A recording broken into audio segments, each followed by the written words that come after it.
శ్రీ గురుభ్యో నమ. సభాయే నమ.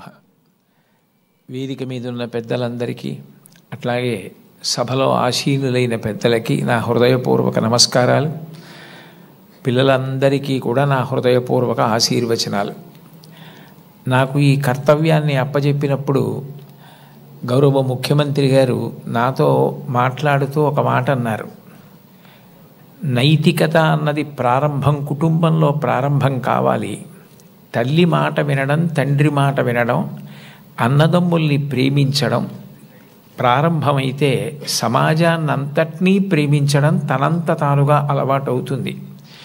ఇవాళ కుటుంబాలలో విలువలు తగ్గిపోతున్నాయి.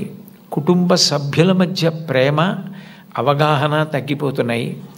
కాబట్టి మీరు విద్యార్థులను ఉద్దేశించి ప్రసంగాలు చేసిన, ఆధ్యాత్మిక ప్రవచనాలు చేసిన ఈ విషయాన్ని దృష్టిలో పెట్టుకుని కుటుంబ విలువలు పెరగడానికి దోహదపడేటట్టుగా మీ ప్రసంగాలు చేయవలసింది అని కోరారు.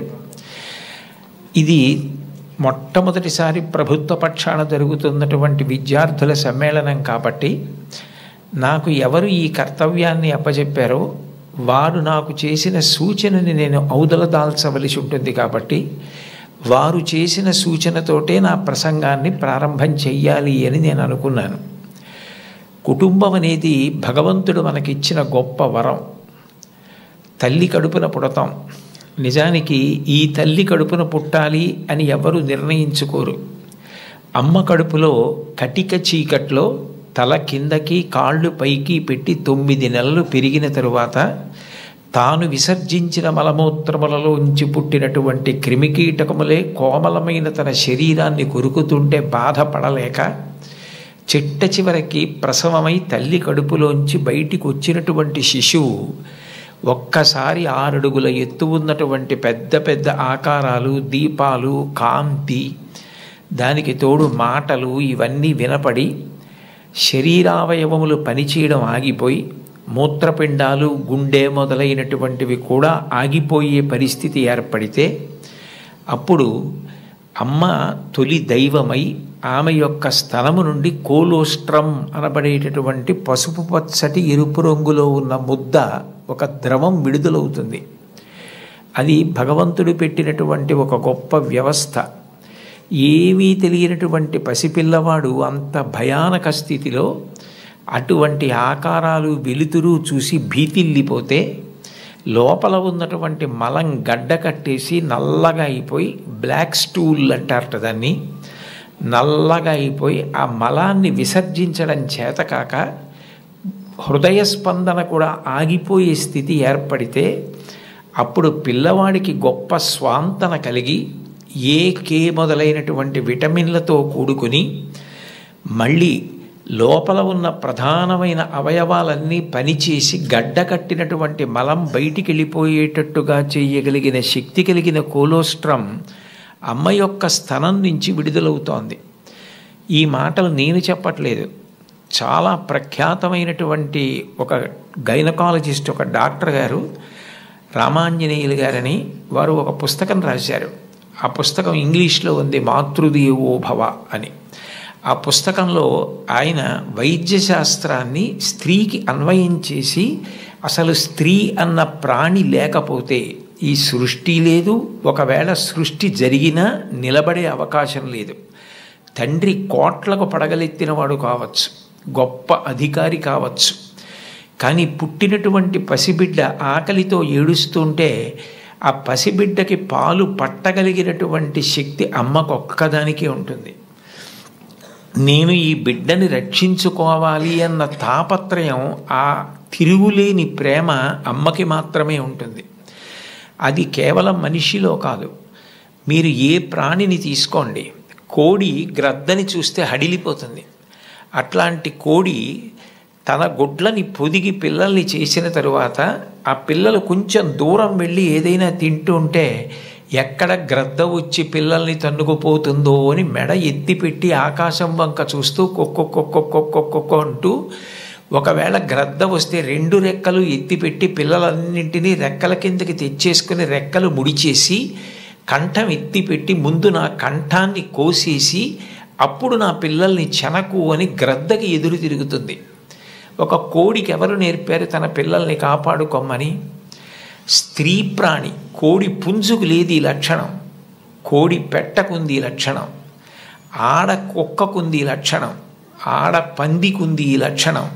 స్త్రీ ప్రాణి ఎక్కడ ఉన్న లోకంలో బిడ్డల్ని కడుపులో పెంచుకోవడం, కడుపుని గర్భాలయం చేయడం, కన్న బిడ్డలకి పాలిచ్చి పెంచి పెద్ద చేయడం, అంత అవ్యాజానురాగంతో స్త్రీ చేసేటటువంటి త్యాగం లేకపోతే ఈ సమాజం లేదు. భగవంతుడి మీద తప్ప అన్యం మీద స్తోత్రం చెయ్యని శంకరాచార్యుల వారు తండ్రి మీద కూడా చెప్పల, అమ్మ మీద మాత్రం 5 శ్లోకాలు చెప్పారు. 5 శ్లోకాల్లో ఒక శ్లోకంలో అంటారు, ఆస్తాం తావదీయం ప్రసూతి సమయే దుర్వార శూలవ్యధ నైరుచ్యం తనుశోషణం మలమయీ శయ్యాచ సంవత్సరి ఏకస్యాపి నగర్భభారణ భరక్లేశస్య యస్య క్షమః దాతుం నిష్కృతి ఉన్నతోపి తనయత్తస్యై జనన్యై నమః అంటారు.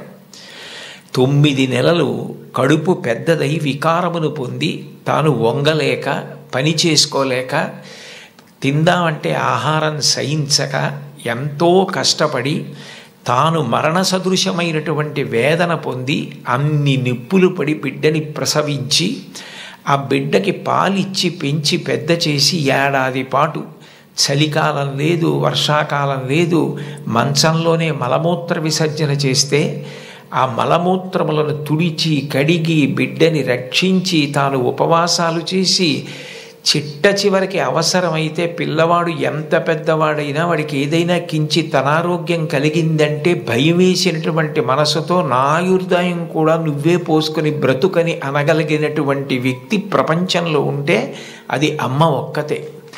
అందుకే అమ్మ లాంటి ప్రాణి లోకంలో లేదు. శాస్త్రాలు కూడా మొట్టమొదటి నమస్కారం ఎవరికి చేయించాయి అంటే మాతృదేవో భవ.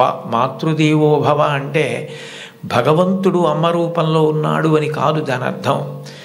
అమ్మయే భగవంతుడై ఉన్నది, భగవతి అమ్మ. అమ్మ భగవంతుడు రెండు కాదు. ఎందుకనంటే ప్రాణం పోయేటప్పుడు కూడా ఎక్కడ కొడుక్కి ఇబ్బంది కలుగుతుందోనని కొడుక్కి ఇబ్బంది కలగకుండా వాడికి ఏ విధమైనటువంటి క్లేశము పొందకుండా తాను వెళ్ళిపోవాలని తల్లి కోరుకుంటుంది.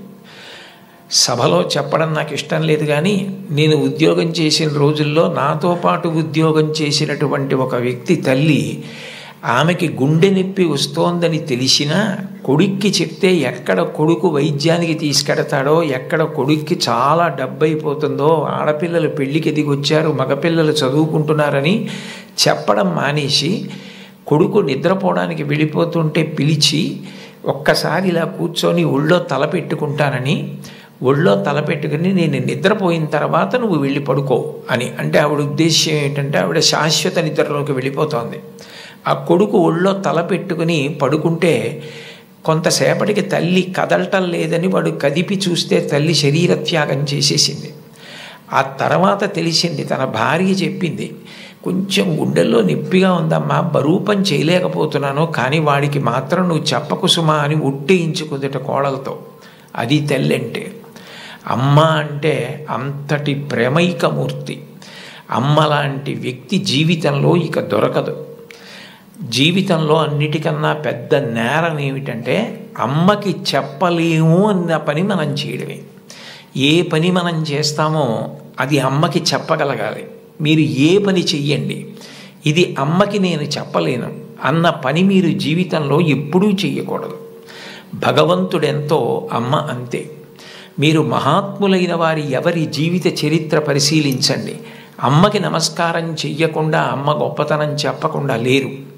ఈ రాష్ట్రానికి ముఖ్యమంత్రి చేసినటువంటి ప్రాతస్మరణీయులు టంగుటూరి ప్రకాశం పంతులు గారు తన జీవిత చరిత్రలో వ్రాసుకున్నారు.